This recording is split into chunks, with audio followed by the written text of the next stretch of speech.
Following an upsurge in gang and gun-related crimes, St Lucia's Prime Minister, Philip J. Pierre, turned to the regional security system for help. Within days, Barbados was among several RSS member states to answer the call, deploying approximately 10 officers from the Barbados Police Service. Acting Chief of Staff of the Barbados Defence Force, Commander Mark Peterson, tells CBC News another contingent, this time of soldiers, has since been deployed. The second cohort deployed to St Lucia last Saturday. In that contingent were 10 members of the Barbados Defence Force. They deployed specifically on the 8th of April this year.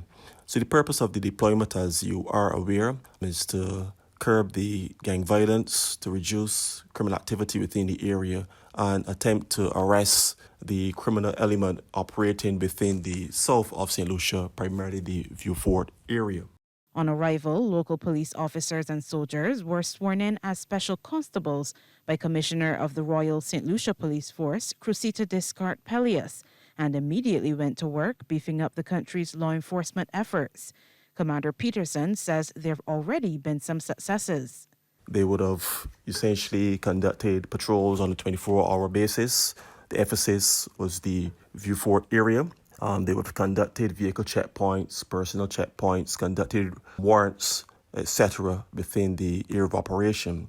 As a result of that, they would have netted some known criminals. They would have seized ammunition, firearms, and to date, I'm advised that 7 persons were arrested. And this is specifically with the involvement of the Barbados Police Service and the Barbados Defence Force. While the original request was for a 3-week deployment, the acting BDF Chief of Staff is uncertain if the RSS will ask for an extension. He also stressed that the overseas assignment of the officers does not compromise local policing. As a member of the regional security system, we have an obligation to assist our regional counterparts in times of trial and tribulation. I can assure you that the deployment of these personnel in no way, form or fashion has undermined the local efforts. We still have adequate personnel to service the needs of the Barbados Police Service.